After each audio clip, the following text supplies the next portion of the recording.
کل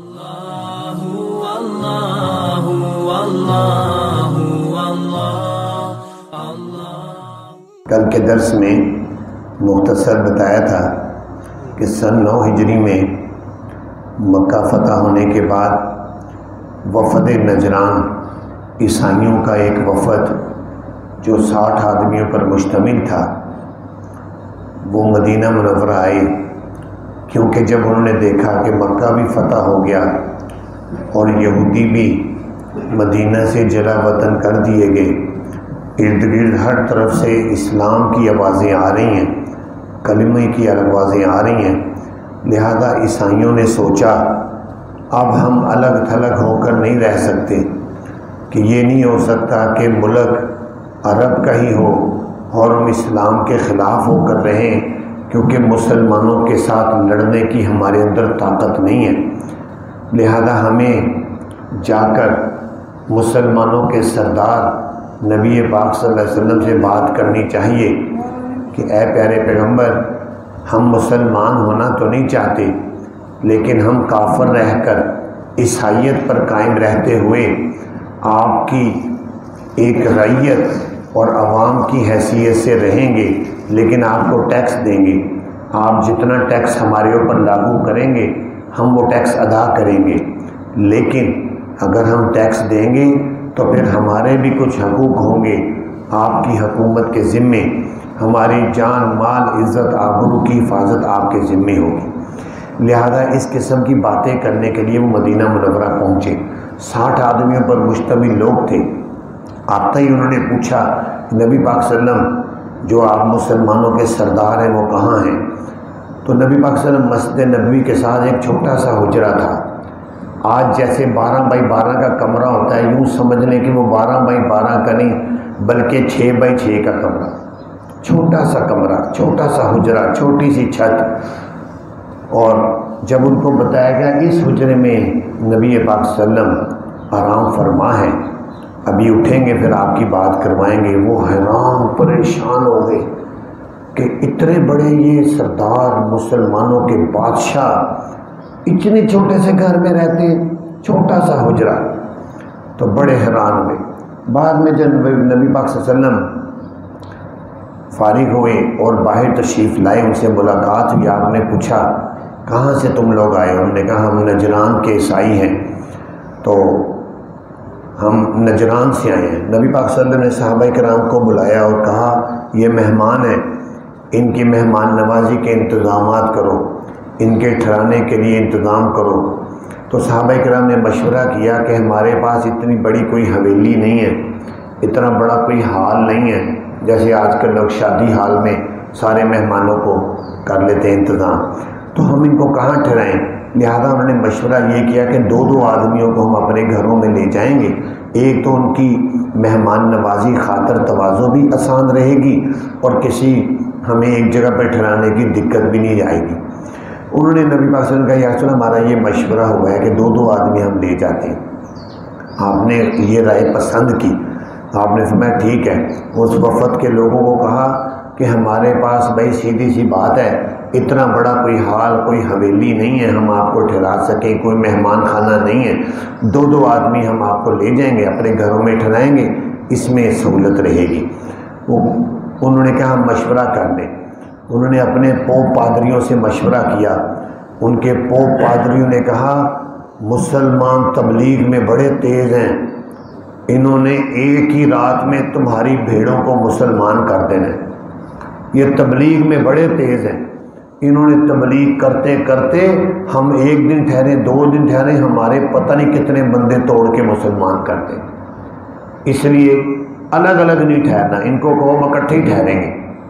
انہوں نے آ کر نبی صلی اللہ علیہ وسلم نہیں، ہم اکٹھے آئے ہیں، ہم اکٹھے ہی ٹھہریں گے۔ آپ نے فرمایا ٹھیک ہے، اگر تم یہ چاہتے ہو تو پھر ہمارے لیے علیحدہ کوئی جگہ نہیں ہے، یہ مسجد نبوی ہے، یہی تمہیں ٹھہرا دیتے۔ انہوں نے کہا ہم مسجد میں ٹھہریں گے۔ مسجد میں ان کو ٹھہرایا گیا اور انہوں نے کہا کہ ہم نماز پڑھتے ہیں اور اپنے قبلے کی طرف منہ کر کے نماز پڑھیں گے۔ آپ نے فرمایا پڑھتے رہو۔ تو انہوں نے اپنی قبلے کی طرف منہ کر کے نماز پڑھی، اپنے معمولہ ادھر ہی ٹھہرے۔ اور اسی دوران ان کے لیے جب کھانے وانے کا انتظام کیا گیا، انہوں نے کہا کہ ہمیں قبلے کی طرف ہی اجازت مل گئی منہ کر کے نماز پڑھنے کی، مسجد میں ٹھہرا دیا تو کسی نے آہستہ سے کہہ دیا ہم کھانے کے ساتھ شراب بھی پیتے ہیں۔ تو صحابہ کرام نے کہا خبردار، نام بھی نہ لینا شراب کا، جو جائز اور حلال ہے اس سے ہم تمہاری تواضع کریں گے، حلال حرام چیز کو نہیں ہم تمہیں دیں گے۔ تو اس طریقے سے کھانا وانا کھایا، چونکہ ان میں پوپ پادری بھی تھے، علمی آدمی بھی تھے، جب علمی آدمی اکٹھے ہوتے ہیں تو علمی گفتگو بھی ہوتی ہے۔ تو باتیں کرتے کرتے وہ عیسائیوں نے، چونکہ عیسائیوں میں آپ کو پتہ ہونا چاہیے کہ ان میں کئی گروہ ہیں، کچھ کہتے ہیں کہ عیسیٰ علیہ السلام خدا ہے، کوئی کہتے ہیں خدا تین ہے، عیسیٰ مریم اللہ یہ مل کر خدا ہے، کوئی کہتے ہیں کہ عیسیٰ علیہ السلام نے اتنی عبادت کی کہ اللہ ان کے اندر ہی حلول کر گیا، عقیدہ حلول اس کو کہتے ہیں، وہ اللہ ان کے اندر حلول کر گیا ہے، لہٰذا اب ان سے جو بھی معجزہ صادر ہوتا تھا وہ سمجھ لو اندر سے اللہ ہی سے ہوتا تھا۔ تو اس طرح مختلف عقیدے تھے۔ تو ان سے جب علمی باتیں شروع ہوئیں تو نبی پاک صلی اللہ علیہ وسلم سے پوچھا عیسیٰ علیہ السلام کے بارے میں تمہارا کیا خیال ہے، تم ان کو کیا سمجھتے ہو؟ انہوں نے کہا ہم سمجھتے ہیں کہ وہ خدا کا بیٹا ہے۔ نبی پاک صلی اللہ علیہ وسلم نے ان کو کہا یہ بتاؤ کہ باپ بیٹے میں تو کوئی مناسبت ہوتی ہے، تو اللہ تعالیٰ کس سے پیدا ہوئے؟ انہوں نے کہا اللہ تعالیٰ تو کس سے پیدا نہیں ہوئے۔ ان کے پھر عیسیٰ علیہ السلام کس سے پیدا ہوئے؟ وہ مریم سے پیدا ہوئے۔ تو آپ نے فرمایا پھر دیکھو خود بتاؤ کہ وہ تو ماں باپ سے پاک ہے، اس کی کوئی ماں نہیں کوئی باپ نہیں، اور یہ تو ماں سے پیدا ہوئے۔ پھر نبی پاک صلی اللہ علیہ وسلم کو کہا کہ یہ بتاؤ کہ اللہ تعالیٰ کچھ کھاتا پیتا ہے یا اس کو کوئی تقاضے ہوتے ہیں؟ ان کا نہیں۔ یہ حضرت عیسیٰ علیہ السلام کا بالکل یہ کھاتے پیتے بھی تھے، ان کے تقاضے بھی تھے، وہ بھی پورے کرتے تھے سارے تقاضے۔ تو پھر ان کا خود دیکھو یہ کیسے تم ان کو خدا کا بیٹا کہہ رہے ہو، ان کے ساتھ ان کی چیزیں نہیں ملتی۔ پھر اس کے علاوہ انہوں نے کہا نبی پاک صلی اللہ علیہ وسلم نے پوچھا کہ بتاؤ کہ اللہ پر کوئی چیز کائنات میں مخفی ہے؟ انہوں نے کہا نہیں اللہ تعالیٰ پر کوئی چیز مخفی نہیں۔ تو پھر عیسیٰ علیہ السلام کہ اللہ عیسیٰ علیہ السلام کو کئی چیزیں نہیں معلوم تھیں۔ پھر اللہ نبی پاک نے پوچھا کہ اللہ تعالیٰ پر فنا آئے گی، وہ ایک نہ ایک دن فنا ہوگا؟ انہوں نے کہا نہیں۔ تو عیسیٰ علیہ السلام کے بارے میں کہنے لگے یاتی علیہ الفنا، ان پر تو فنا آئے گی، ایک نہ ایک دن وہ ختم ہوں گے۔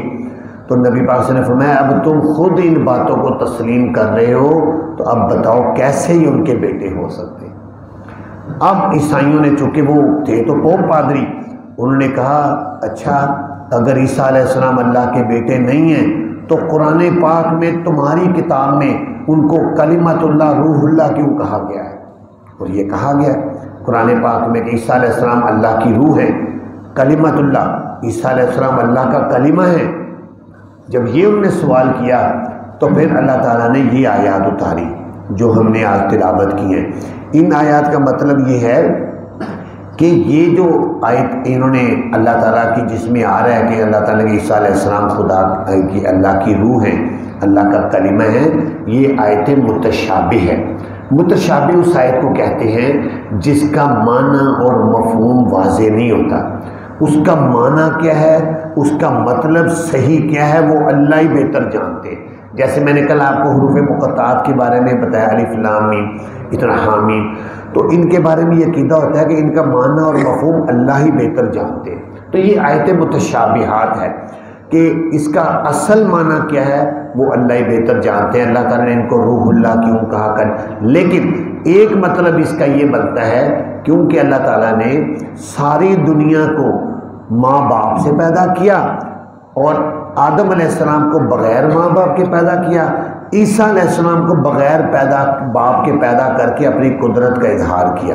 لہذا اللہ تعالیٰ نے حضرت جبرائیل کو بھیجا، جاؤ جا کر کن کہو اور پھونک مارو۔ جب انہوں نے کن کیا، پھونک ماری، تو فوراً عیسیٰ علیہ السلام کا وجود حضرت مریم کے پیٹ میں پیدا ہو گیا۔ تو یہ وجہ تھی کلمہ کن سے پیدا ہوئے تھے، اس لیے ان کو کلمت اللہ کہا جاتا ہے۔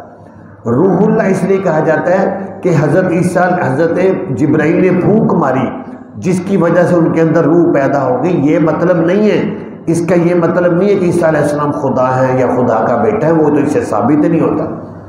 تو یہ آیت متشابہات ہے، یہ ان کو جواب دیا گیا۔ فرمایا وہ اللہ وہ ذات ہے جس نے اتارا ہے تم پر اس کتاب کو، اس کتاب میں آیات محکمات، کچھ آیتیں ایسی ہیں محکم ہیں، محکم کا مطلب جن کا مفہوم بالکل واضح ہو، ہن ام الکتاب، وہ تو ام الکتاب آیتیں ہیں، بالکل واضح ہیں مفہوم کے لحاظ سے، وَأُخَرُ متشابہات، اور کچھ دوسری آیتیں ہیں وہ متشابہ ہیں کہ مفہوم اور معنی کے لحاظ سے واضح نہیں ہے۔ اب اس کے بارے میں ہمارے لیے حکم یہی ہے کہ ہم نے یہ کہنا ہے کہ اس کا معنی مطلب اللہ ہی بہتر جانتے ہیں۔ جیسے پچھلے دنوں میں گزرا تھا کہ اللہ تعالیٰ عرش پر قائم ہے۔ اب اللہ تعالیٰ جب عرش پر ہے تو ظاہر ہے یہاں تو نہیں ہے، تو لیکن اللہ تعالیٰ نے قرآن میں کہا وَهُوَ مَعَكُمْ أَيْنَمَا، وہ تمہارے ساتھ بھی ہے تم جہاں کہیں بھی ہو۔ حالانکہ انسان اب جہاں ہم مسجد میں بیٹھے ہیں، ہم گھر میں نہیں ہیں، دکان میں نہیں ہیں، لیکن اللہ تعالیٰ عرش پر بھی ہیں، اللہ تعالیٰ ہمارے ساتھ بھی ہیں، اپنی شان کے مطابق ہے۔ اس کا معنی اور مطلب اللہ ہی بہتر جانتے ہیں۔ یہ ہوتی ہے متشابہ آیت کہ اس کے بارے میں اس کی کھوج کھرک میں نہیں پڑھنا ہوتا کہ مطلب کیا ہے جی، مطلب کیا ہے، بس اس کو اللہ کے سپرد کر دیں، اللہ کے سپرد۔ فرمایا لیکن وہ لوگ جن کے دلوں میں زیغن کجی ہوتی ہے تو وہ پس پیروی کرتے ہیں اس کی جو متشابہ اس قرآن میں، ان آیتوں کے پیچھے پڑھتے ہیں، ابتغاء الفتنتی، فتنے کو تلاش کرتے ہیں کہ کوئی نہ کوئی فتنہ پیدا کرنے کے لیے وہ کجی کی خاطر متشابہ آیتوں کے پیچھے پڑھتے ہیں۔ وابتغاء تعویلی، اس کی تعویل کو تلاش کرتے ہیں۔ وما یعلم تعویلہ الا اللہ، واضح اللہ نے کہہ دیا نہیں جانتا ایسی آیتوں کی تعویل مگر اللہ، اللہ جانتے۔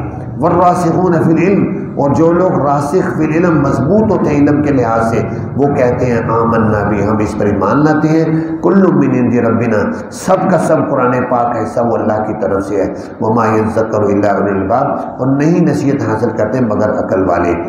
اور عقل والے وہ دعا کرتے ہیں ربنا، اے ہمارے پروردگار نہ ٹیڑھا کر ہمارے دلوں کو بعد اس کے کہ تو نے ہمیں ہدایت دی ہے، اور عطا کر ہمیں اپنی طرف سے رحمت، بے شک تو ہی عطا کرنے والا ہے۔ اے ہمارے پروردگار بے شک تو جمع کرنے والے لوگوں کو ایک دن میں جس میں کوئی شک نہیں ہے، ان اللہ لا یخلف المیعاد، بے شک اللہ تعالیٰ نہیں خلاف کرتا وعدے کے۔